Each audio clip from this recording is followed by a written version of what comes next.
pretty much get as reckless as you possibly can in terms of these pursuits. Westbound 105, we're hearing now possibly a stolen vehicle. So this car was looked into, the license was ran, and it came back stolen. In a cul-de-sac here, this street's coming to an end. This is Foster Road. He's going to be in it. This is a dead end. He's running into a dead end. He's running into a dead end. A dangerous situation now. He's backing up here. This road, I saw it, Foster Road comes to an end, and he's got nowhere to go right now. He's got a gate there. He's backing up. This is such a dangerous situation. Officers with guns drawn. And let's see what he does. If he tries to make his way through here. If he rams that vehicle, they're going to open fire. They will open fire. If he uses that vehicle. Oh, shots fired. Shots fired. Glass, you can see the glass. Shots were fired. This is a situation. Now, you have to understand that deadly force is using a vehicle. He was driving right towards those officers up on the sidewalk there, and gunfire has been exchanged. Again, at least 2 people inside this stolen vehicle. Whoa! Whoa! Copy. I believe so. He just got over to the transition.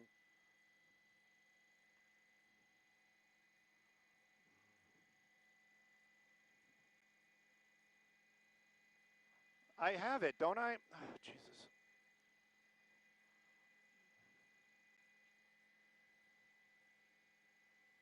$15. Whoa!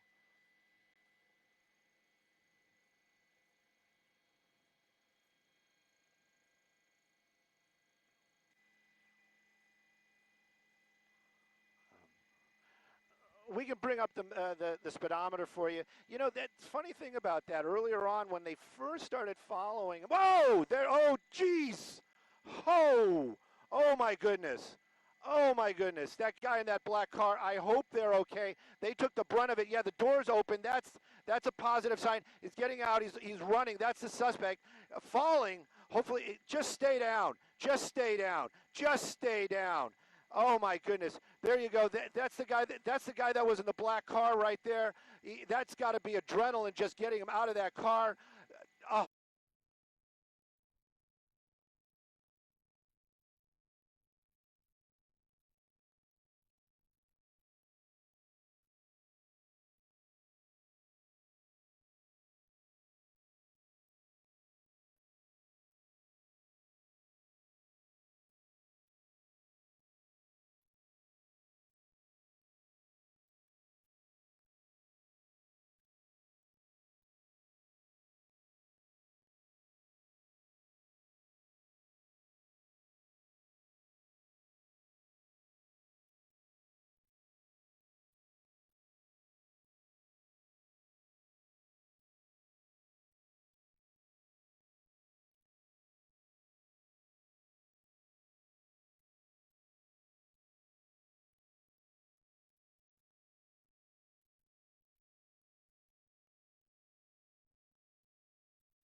On Surface Street at this point right now.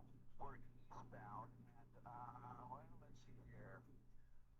Eastbound, kind of coming to an industrial area, but in a matter of about a block and a half of the residential area. There are people who are on the sidewalk, so we're going to be kind of watching what's going on here. So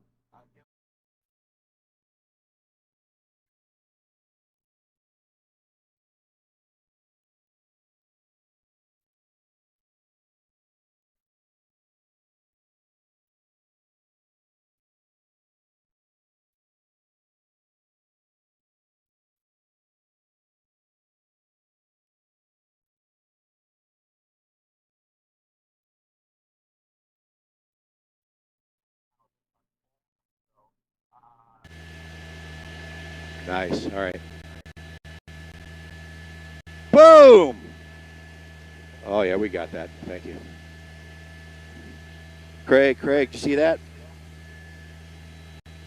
Starbuck in 170th. 172nd. Got it. I'm following the mail.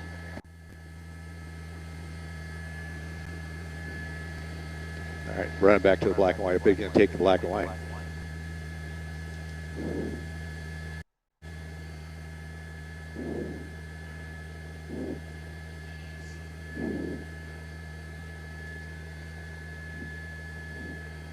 Got him. Hey, is your desk telling them? Obviously, they don't.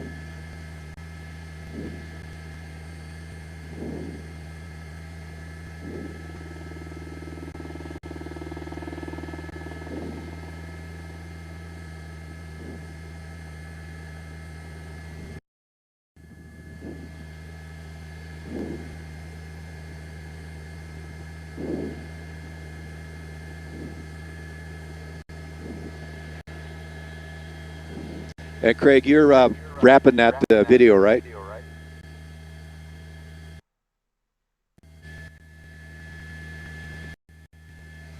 I lost him out the window. Oh, there he is. Got him now.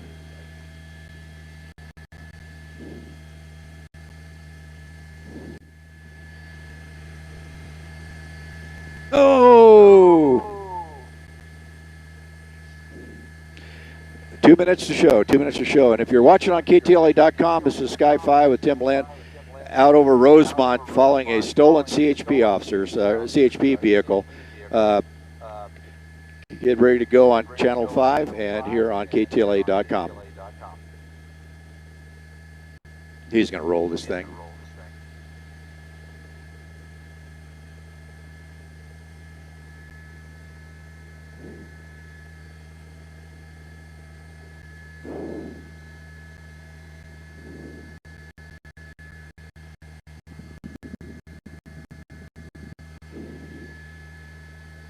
Head, so he's not going to get away at this point. You see the speed picking up very quickly here as he moves along, and with that on this dirt road, he's going to find a dip up here and bottom this thing out. But right now it's still continuing here southbound back towards Rosemont Avenue, but he's on the brakes here at a Y. Let's see what he does here. These are all dirt roads out here, up at 7,000 feet.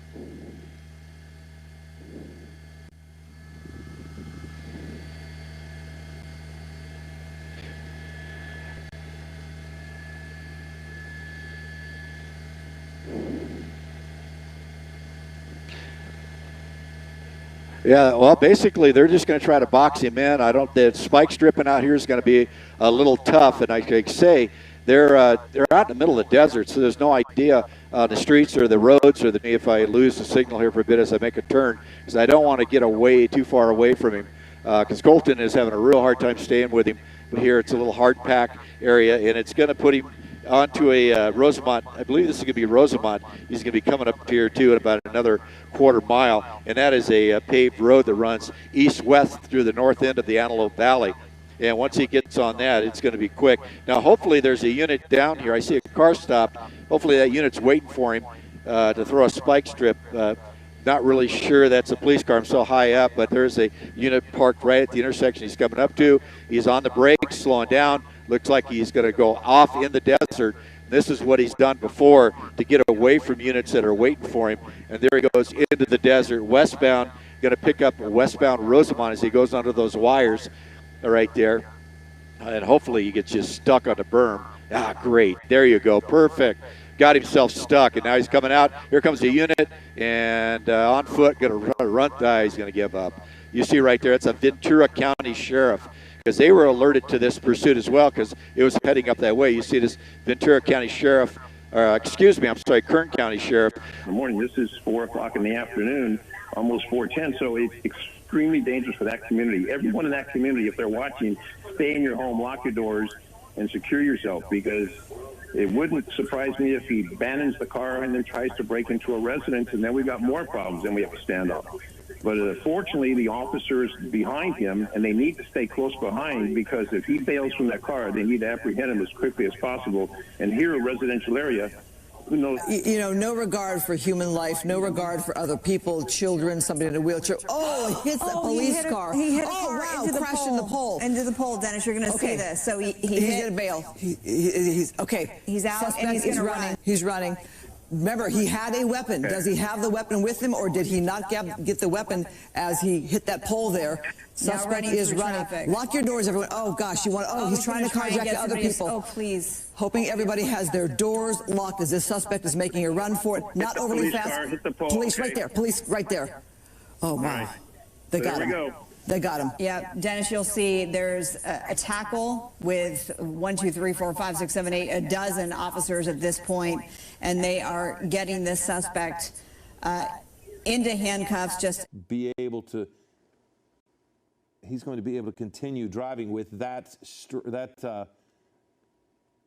less than lethal opportunity to stop it. I couldn't even tell. Now, Giovanna Lara is joining us now, but you couldn't even really tell if that was a spike strip or if it was something else. Some other that tool. they threw. Another device that they threw under the vehicle, because it didn't look like the spike strip.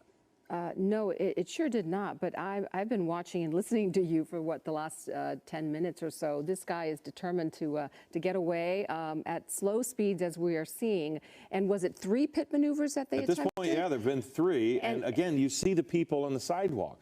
So driving in this neighborhood puts folks that are just minding their own business at risk, regardless of how reckless or safe he's driving. And what was remarkable, that there were so many police cars there, and he just weaved his way right through them. I was expecting some of the officers to be a little bit more aggressive and get in his way, but without knowing if he is armed, I guess that would be a reason why they wouldn't want to completely encircle him. Well, at those points, you're not wanting to put officers at risk, because, Exactly. to this point, he's not driven recklessly. He just refuses to stop. And we have been told that it was indeed a spike strip that they put under there. There was a doubt between the two of us. It just didn't look like a standard spike strip. But to the right, you see the videotape of what this person has done previously.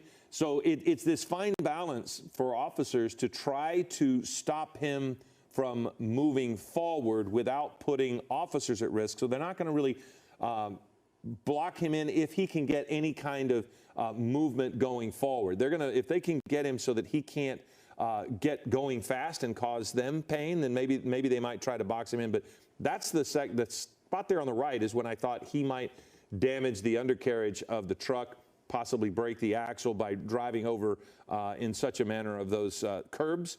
But he hasn't, and he's just been able to continue to drive. Now we see on the left, they've opened their doors. So unfortunately, we can't see why he has stopped. But it could be due to damage from the spike strip. Now there he goes again. Yeah, and he's continuing. And if you're just joining us, this is happening in Compton. You see the driver of this pickup truck evading police after 3 pit maneuvers and 1 attempt at a spike strip. And this guy is still going. And as you can see, there's a balloon in his hand. We think it's a balloon, looks like a balloon. And it seems like he is inhaling something. And that would be the helium. Possibly helium, Yes. and any number of things. This was, we don't understand exactly why he's trying to get away from authorities. At one point, they did go into a surveillance mode. They were just kind of watching him. Generally, he's been in light traffic, but this, again, is the kind of similar thing. So now there's nowhere to go.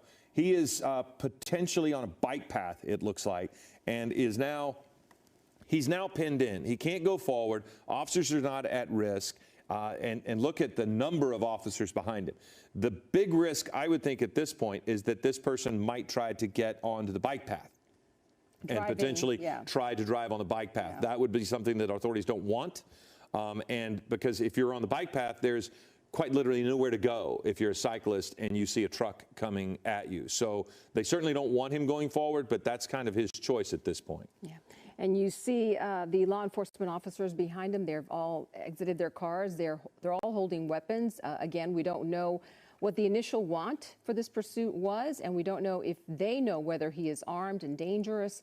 And this guy seems to be continuing holding on to that balloon, which is a little funny to me. Well, the balloon has deflated and inflated. Yes. So my assumption is that he is inhaling whatever it is he's putting into the balloon, which would suggest, and I can't say this for sure, but it suggests that he's under the influence and would be acting irrationally. Now you've got a dog that's right there in front of the vehicle. So again, you wouldn't want that to get in the way. You certainly don't want to put the dog at risk there, but right.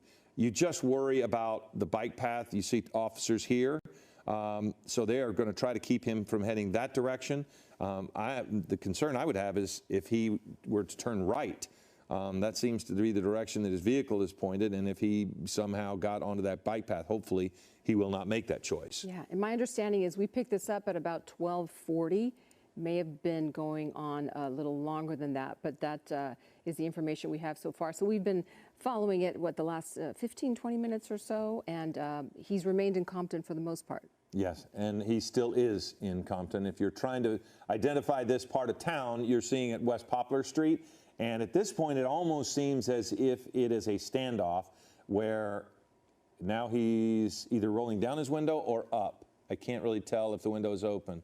But you could see him moving his arm there, trying to roll down the window, and then so now this is the difficult thing for officers too, because as he leans across the cab of that truck, they don't know what he might be grabbing.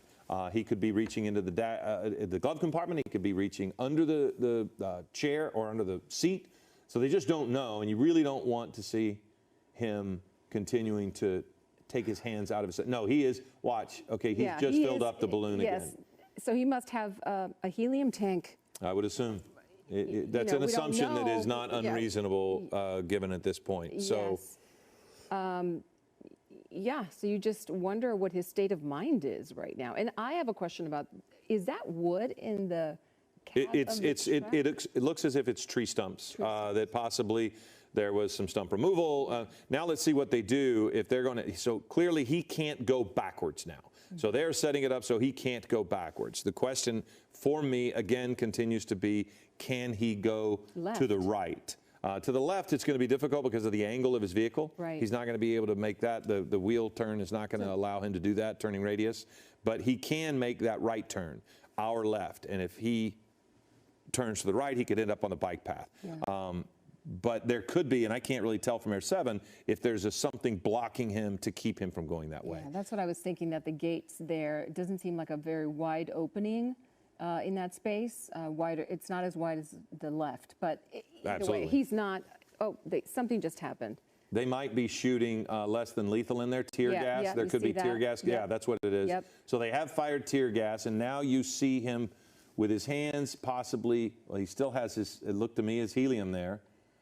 You see the little container. The window is down, it appears. It looks like he's communicating with them. They have shot pepper balls into the cab of the truck, which if you've ever been around that pepper spray, that is an unpleasant experience. Although he doesn't seem to be reacting. But he's got the window down, and so if he's wanting fresh air, he's just poking his head out the window. And again, if that is helium and he has inhaled as much as we've watched, he's certainly not in his right mind. And so now it looks as if he is yelling at sheriff's deputies who, off screen to our right, his left, you could see the officers just beyond our frame here on that bike path. They might have moved from there, but that's where there were a couple of officers. There they are. So they're actually moving back. He may have yelled at them to the point that they want to reduce the conflict, they want to decrease the tension, so maybe they did want to move it. De-escalate. Oh, and this is a good view of him. You can see him rubbing his eyes. Yeah. So yes, he has taken a heavy amount of pepper spray. They fired it in. Now, okay, they're asking him to start removing things. So hopefully that's probably what they're asking him to do. I'm not sure what it is that he tossed, but now they're going to try to get him out of the vehicle. But this is not the way. They're firing more pepper spray in. Can you see it? You can see the pepper spray exploding there in the cab of the truck. Is it going through the windshield? They're probably shooting it through the back windshield. And it's open? Well, in most pickup trucks, there's that window that's just behind the driver. So if he's driving with that open, they could fire it in. Right. But they could also probably, depending on usually those pepper balls break on contact, so I can't imagine without a window open they would be able to get it in there. Yeah. What But is he clearly doing? we saw it go in. Okay. He was pointing at them, it looks like. I thought it was a good sign that he threw whatever he threw out the window. I thought that was a good sign that he is complying, but there's still some negotiation underway. It looks as if he's complaining that they hit him in the arm. He showed them his forearm, and he's clearly talking to them, yelling at them, and it is, obviously he is still upset at some level. Has he now rolled up the window? He's reaching for something. He rolled the window back up, which of course is not what you want to see. That is the, you had hoped, and we did, that he was starting his compliance. But now he's rolled the windows up, and he's getting more pepper spray. So at some point you wonder if they might go with tear gas, something that might even be, more of it to just almost fill the whole cab. Yeah. But the pepper spray is pretty bad. I'm surprised that he is able to stay in there and handle whatever they have done. Well, time is on the side of law enforcement. They can take their time with this. There's no rush. It doesn't seem that anyone is in danger in the neighborhood. I wonder if they have made any efforts to evacuate some of the homes on either side of this street. Hard to know. Well, the one, my concern was for the bike path, and you mentioned he might not be able to get on it. But the good news is he's been here long enough that officers, sheriff's deputies would have been able to secure that bike path in. And so as they just continue to pepper him with pepper balls, we'll just kind of wait and see what he's doing. He's very nonchalant about his behavior, including when he was driving. Yeah, and we're not seeing the balloon anymore, but it seems like did he just put something in his mouth? Hard to see, hard to know from this. And they're shooting more in there. You can see Yeah, every you can time. see- Yeah, you can really tell when they are filling that cab with the pepper balls because. Oh, now the window's down. See, he's opening the window, I think, Yeah, to let the pepper spray out. He rolled it down. Yeah. And so. Who knows if maybe they fired, rubber bullets to break the glass? We can't really see what what his window behind him looks like. We don't know if it's broken or if he's got an open window. Could be one of the reasons they were stopping him. Maybe someone saw him with the balloon, and they thought that was enough of a reason to try to get him to stop. Or if he was under the influence already and driving erratically. There's so many reasons why. At this point, it's just. He's clearly now seeing some of the consequences of the pepper spray because you can see, and it can make you physically ill as well. I mean, I would not be surprised if he throws up. Yeah, he's using his T-shirt to sort of wipe his eyes. At least that's what it looked like to me a moment ago. He does seem to be, well, he's still smoking, but yeah, he seems in a little bit of distress. Well, but he's still smoking. And the officers clearly, it does seem as if they don't think he's armed in the fact that they approached the vehicle so closely that they were willing to throw a canister right into the cab. And at some point, that's going to win out. Again, we don't want to make any assumptions as to what's going on, although we saw him with the balloon, saw him refill it. And here we go again. It does look as if they have another one in their hand, which they will let go. See if he tries to throw it out or if he just allows it to come in there. Okay. Wow, see, and that's interesting. So they throw it in there, and he can't get it out because... Now he's reacting. See, he tries to get it out, and they fire those pepper balls in there to keep him away from it so that they get the benefit of the gas going into the vehicle. Now he's trying to get some clean air. Or maybe he's ready to surrender? He does have his hands up, but that is not how they want him to surrender. He's going to have to follow their commands before they are going to change anything that they're doing. He's going to have to open it up and back up to them. They are not going to let him say, stop shooting. Right. And now we can say that he was wanted for reckless driving. That has been confirmed. So that is why they were trying to stop him initially. And if he was also under the influence, you can see why, because, here we go again. So let's see what they're going to do because they do have less than lethal, you can see in their hands. Okay, he's not ready to come out because he just put the window up. and then back down. As they approached, he put the window back up. And when they backed off, he lowered it again. What is he trying to do? And if in some way he is coming down off of his high, this could be, and that is if, this could be the moment where officers are able to reach him as person to person and convince him to come on out. But if he continues to go back to the addiction, I think it's going to be really difficult for them to get him to come out, because I don't see what would change his behavior at this point.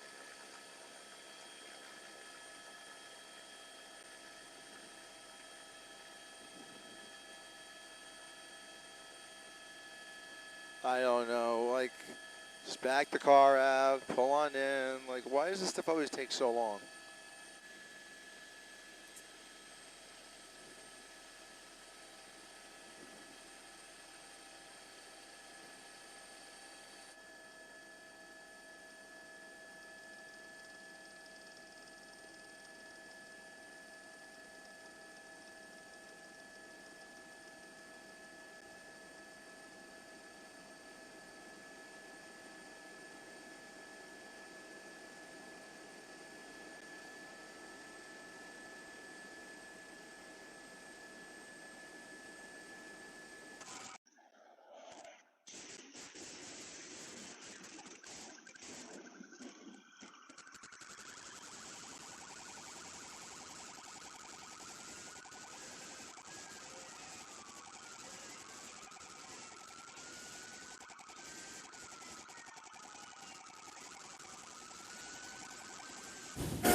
He's trying to jack a car. Tonight, just released video showing a harrowing carjacking, chase, and shootout in one of America's busiest cities.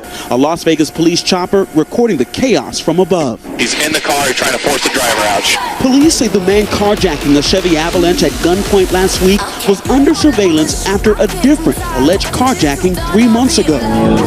This time, police in close pursuit, taking fire, the suspect striking the windshield. One of the officers firing 5 rounds right back through the glass.